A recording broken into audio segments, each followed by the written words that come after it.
साथियों, आजादी के बाद कांग्रेस ने देश के करीब करीब हर राज्य में सरकारें बनाई।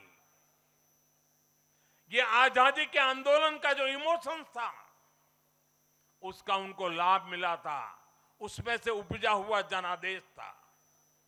लेकिन जैसे जैसे आजादी के आंदोलन का इमोशन से आगे निकल करके देश धरातल के काम पर लौटा, वैसे वैसे कांग्रेस जनता का भरोसा खोती चली गई।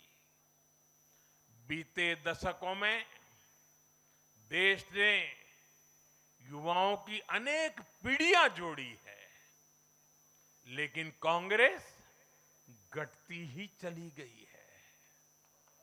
कांग्रेस देश की संस्कृति को नहीं समझ पाई, देश की संवेदनाओं को समझ नहीं पाई।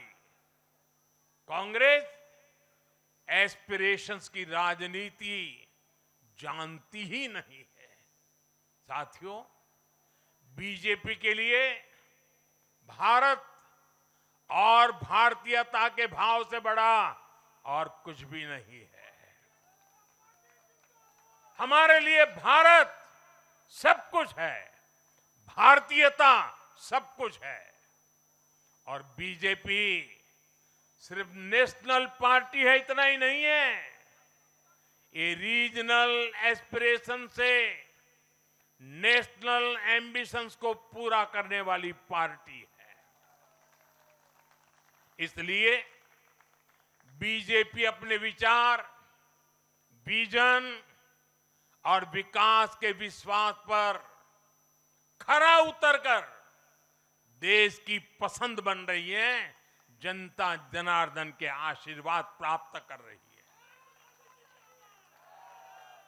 भाजपा परिवार की नहीं, जमीन से जुड़ी राजनीति करती है।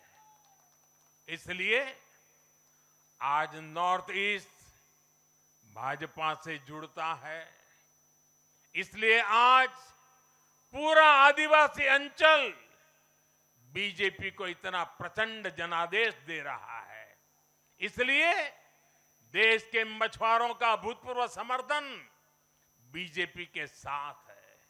इसलिए देश के किसानों की पसंद बीजेपी है। साथियों, लोकतंत्र में जनता की आकांक्षा सर्वोपरि है। तमिलनाडु की जनता ने एक नया प्रयोग किया है। मैं यूडीएफ को भी बधाई देता हूं। मैं तमिलनाडु और केरलम की जनता को विश्वास दिलाता हूं कि भारत सरकार इन राज्यों के विकास के लिए भी कंधे से कंधा मिलाकर चलेगी। साथियों, हम बंगाल, असम और पुडुचेरी की जनता की हर उम्मीद, हर अपेक्षा को अपनी सेवा से पूरा करेंगे। इसी विश्वास के साथ बंगाल, असम और पुडुचेरी में एक बार फिर से बीजेपी एनडीए को विजयी बनाने के लिए, लोकतंत्र को विजयी बनाने के लिए मैं सभी नागरिकों का, सभी मतदाताओं का और सभी देशवासियों का हृदय से आभार व्यक्त करता हूं और सर झुका करके उनका ऋण स्वीकार करता हूं। मेरे साथ बोलिए, भारत माता की, भारत माता की, भारत माता की। वंदे वंदे वंदे वंदे वंदे वंदे।